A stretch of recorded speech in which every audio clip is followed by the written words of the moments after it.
اور ان کے سماعت کے لیے آپ حضرات تشریف فرمائے اور میں بیچ میں حائل ہو گیا. مولانا رضوان صاحب سے میں نے کہا کہ اگر یہ پڑھ لیں گے 2 گھنٹے تو پھر میری تقریر سننے کے لیے کوئی بیٹھے گا نہیں، اس لیے بیچ میں مجھے رکھو تاکہ نہ چاہتے ہوئے بھی کچھ باتیں سنا جاؤں. سید عطا اللہ شاہ بخاری رحمت اللہ علیہ خیر المدارس جالندھر کے اندر جلسے میں تھے. جلسے سے فراغت کے بعد کھانے کے لیے بیٹھے، دسترخوان لگایا گیا. سامنے ایک دلیت کھڑا تھا جس کو ہریجن کہتے ہیں، اس کو دلیت کہتے ہیں، بچھڑی ہوئی قوم کا ایک فرد ہندو. وہ کھڑا تھا تو حضرت نے اس کو کھانے کے لیے بلایا کہ بھائی میرے پاس جگہ خالی ہے، کھانے آ جا. اس نے کہا میں دلت ہوں اور آپ کے ساتھ کھانا نہیں کھا سکتا. ہمارے دھرم کی سنسکرتی میں ایسا نہیں ہے کہ بڑے لوگوں کے ساتھ کھانا کھا سکتے ہیں، ہمارا کھانا الگ ہوگا. یہ چھوت اچھوت کا مسئلہ ہے، میں اچھوت ہوں تو وہ چھوت والوں کے ساتھ بیٹھ کر، وہ دوسروں کے ساتھ بیٹھ کر کیسے کھاؤں گا؟ ان کے ساتھ نہیں کھا سکتا. تو آپ کھائیے، میں بعد میں کھاؤں گا. حضرت نے اس کو اٹھایا، خود اٹھے اپنی جگہ سے اور اس کو لے آئے اور لا کر کے اس کو اپنے پڑوس میں بٹھایا. وہ تو حیران ہو گیا، حضرت آپ نے پڑوس میں مجھے بٹھایا؟ تو کہا بھائی تو بھی انسان، میں بھی انسان، بھوک تجھے بھی لگی ہے، بھوک مجھے بھی لگی ہے، ضرورت کھانے کی تجھے بھی ہے، مجھے بھی ہے. کہا آپ نے ساتھ بٹھا دیا. میں نے گرنتھوں کے اندر روشی مونیوں کے قصے پڑھے ہیں، وہ قصوں میں سنا ہے، لیکن آپ جیسا عملی آدمی، پریکٹیکل آدمی دیکھا نہیں. پریکٹیکل تو اب شروع کیا. سید عطا اللہ شاہ بخاری رحمت اللہ علیہ نے فرمایا بھائی کھاؤ، کھا نہیں رہا ہے. تو حضرت نے ایک لقمہ تیار کیا اور لقمہ تیار کر کے اس کے منہ میں دیا. وہ تو حیران ہو گیا، حضرت آپ نے لقمہ میرے منہ میں ڈالا؟ کہاں میں، کہاں آپ؟ ارے بھائی یہ قبائل کا جو فرق ہے، کوئی شیخ ہے، سید ہے، مغل ہے، پٹھان ہے، فرقہ بندیوں کا کوئی تصور نہیں اسلام میں. فرقہ بندی ہے کہیں اور کہیں ذاتیں ہیں، کیا زمانے میں پنپنے کی یہی باتیں ہیں. یہ فرقہ بندیوں کو ختم کرو. آج فرقوں کی کثرت نے ہماری وحدت کو توڑ ڈالا ہے. ہم اتنے فرقوں میں بٹے اور بانٹے گئے اور بانٹے جا رہے ہیں کہ ہماری اتحادی جو طاقت تھی وہ طاقت ختم ہو گئی، اور طاقت اتحادی آئے گی قرآن کی تعلیم کے ذریعے سے. حضرت علی کرم اللہ وجہہ فرماتے ہیں کہ حضور پاک صلی اللہ علیہ وسلم نے فرمایا کہ دنیا میں بڑے عظیم فتنے آنے والے ہیں. صحابی نے پوچھا کہ وہ فتنوں کا حل کیا ہوگا؟ فرمایا اللہ نے جو کتاب ہمیں عطا فرمائی ہے، جس میں حلال کا بیان ہے، حرام کا بیان ہے، واضح آیتیں ہیں، احکام ہیں، جو اس کتاب پر عمل کرے گا فتنوں سے بچ جائے گا. وَاعْتَصِمُوا بِحَبْلِ اللَّهِ جَمِيعًا وَلَا تَفَرَّقُوا. اور قرآن کریم کیا کہتا ہے؟ اللہ کے یہاں اونچائی کا معیار تقوی ہے، اور تقوی علم کے ذریعے سے آدمی کو حاصل ہو. یا ایھا الناس انا خلقناکم من ذکر و انثی وجعلناکم شعوبا وقبائل لتعارفوا ان اکرمکم عند اللہ اتقاکم ان اللہ علیم خبیر.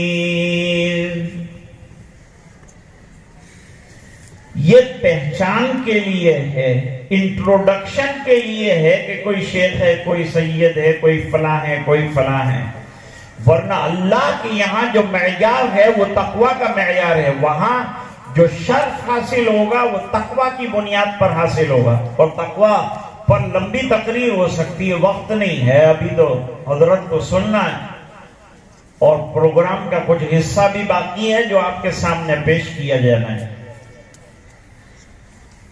سید صاحب نے 3 لقمے کھلا دیے اور چوتھے لقمے میں ایک بڑا کمال کر دیا. چوتھا لقمہ آدھا اس کو کھلایا اور اس کا بچا ہوا آدھا خود کھا گئی. اب وہ اور بھی زیادہ حیران ہوا، حضرت یہ اخلاق آپ لائے کہاں سے؟ کہا میں غلام محمد ہوں، محمد عربی صلی اللہ علیہ وسلم کا کفش بردار ہوں، غلام ہوں، ان کا نام لیوا ہوں، ان کی تعلیمات میں سے میں نے اس چیز کو حاصل کیا ہے. اور ابھی تو نے یہ غلام کے اخلاق دیکھے اور سرکار کے اخلاق تو دیکھے اور پڑھے سیرت کی کتابوں میں تو حیران ہو جائے گی.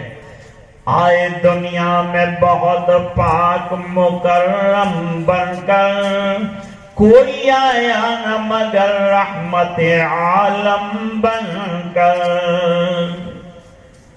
اللہ نے رحمت عالم بنا کر نبی کریم صلی اللہ علیہ وسلم کو مبعوث فرمایا. آپ یکساں انسانوں پر، حیوانوں پر، جمادات پر، نباتات پر رحیم ہیں. اصل رحم تو اللہ کا. پھر یہ رحمت کی صفت سرکار کے اندر ڈالی گئی، آپ کو رحمت للعالمین بنا کر بھیجا گیا. اور ارشاد ربانی ہوا، وَمَا أَرْسَلْنَاكَ إِلَّا رَحْمَةً لِلْعَالَمِينَ.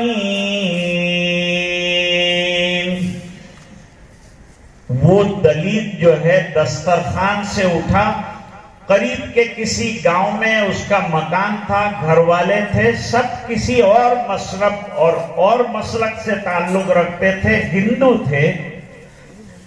لوگ کہتے ہیں کہ بھئی مسلمان زبردستی دھرم جو ہے اس کو چینج کرواتے ہیں. اصل میں اسلام کی تعلیمات ہیں ہی اتنی عالی شان کہ جب وہ کوئی پڑھ لیتا ہے اور اس کو برتنا شروع کرتا ہے، خود بخود اس کی زندگی میں دین آ جاتا ہے. دین زبردستی ٹھونسا نہیں جاتا.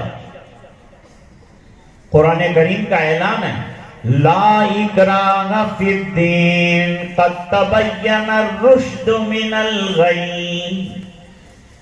دین کے قبول کروانے میں زبردستی ہرگز نہ کی جائے. مرضی سے قبول کرے ٹھیک ہے، نہ کرے تو اس کی عقل پر چھوڑا جائے گا، سوچنے کا اسے موقع دیا جائے گا. وہ دلیل گھر گیا، پورے خاندان کو لے آیا.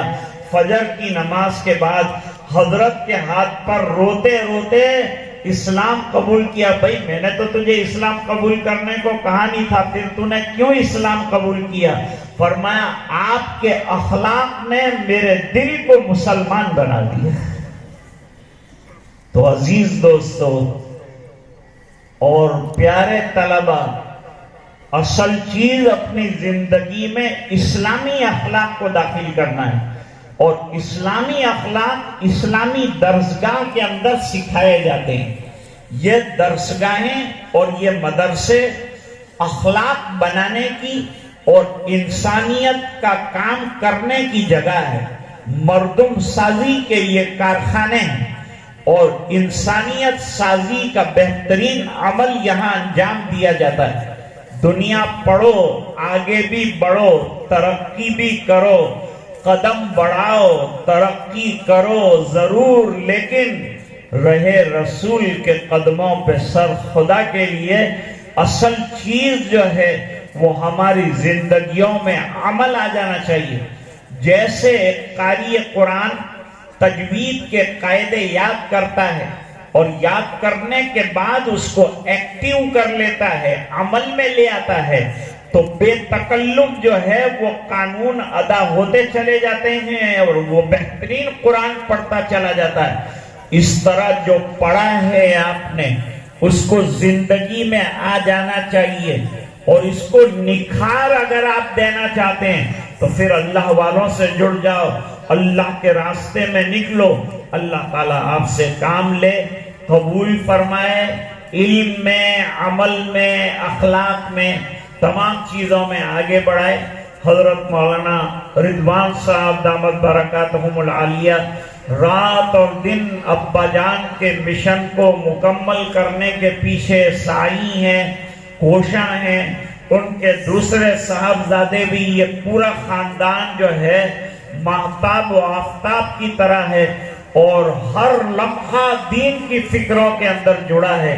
اللہ تعالیٰ ان کی فکروں کو قبول فرمائے، اور عملی جامہ جن چیزوں کو یہ پہنانا چاہتے ہیں اس کو بھی قبول فرمائے۔ ایک انگریزی اسکول کی بنیاد بھی مولانا نے فرمایا میں نے ڈالی، اور اس میں بھی طلبہ پڑھ رہے ہیں۔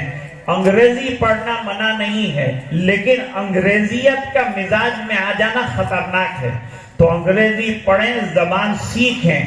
وَمِنْ آيَاتِهِ خَلْقُ السَّمَاوَاتِ وَالْأَرْضِ وَاخْتِلَافُ أَلْسِنَتِكُمْ وَأَلْوَانِكُمْ۔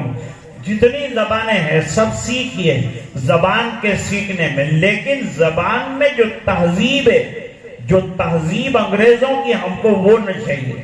ہم کو اسلامی تہذیب کے ماتحت انگریزی پڑھنا ہے، ڈگریاں حاصل کرنی ہے۔ آپ ڈاکٹر پر اکتفا نہ کریں، آپ لائر بن کر اکتفا نہ کریں، آپ کو IAS درجے کا آفیسر بننا ہے، دیش کی بھی خدمت کرنا ہے، ملک کی بھی خدمت کرنا ہے، اور ملت اسلامیہ کے جن گوشوں میں آپ کی ضرورت ہے وہاں تک آپ کو پہنچنا ہے۔ اور انشاءاللہ جب محنت ہوگی، آپ آگے بڑھیں گے تو ترقی سے آپ کو کوئی روک نہیں سکتا۔ جب اللہ تعالیٰ طے فرما دیں گے، آپ ترقیات کے بام عروج تک پہنچیں گے۔ اللہ تعالیٰ آپ حضرات کے بیٹھنے کو بھی قبول فرمائے۔ ایک طویل زمانے سے آپ سماعت فرما رہے ہیں، بیٹھے ہیں۔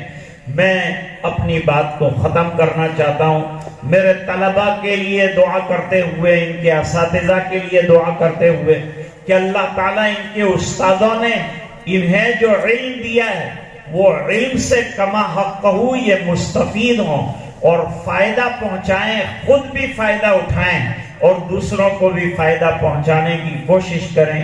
وآخر دعوانا ان الحمد للہ تعالی رب العالمین۔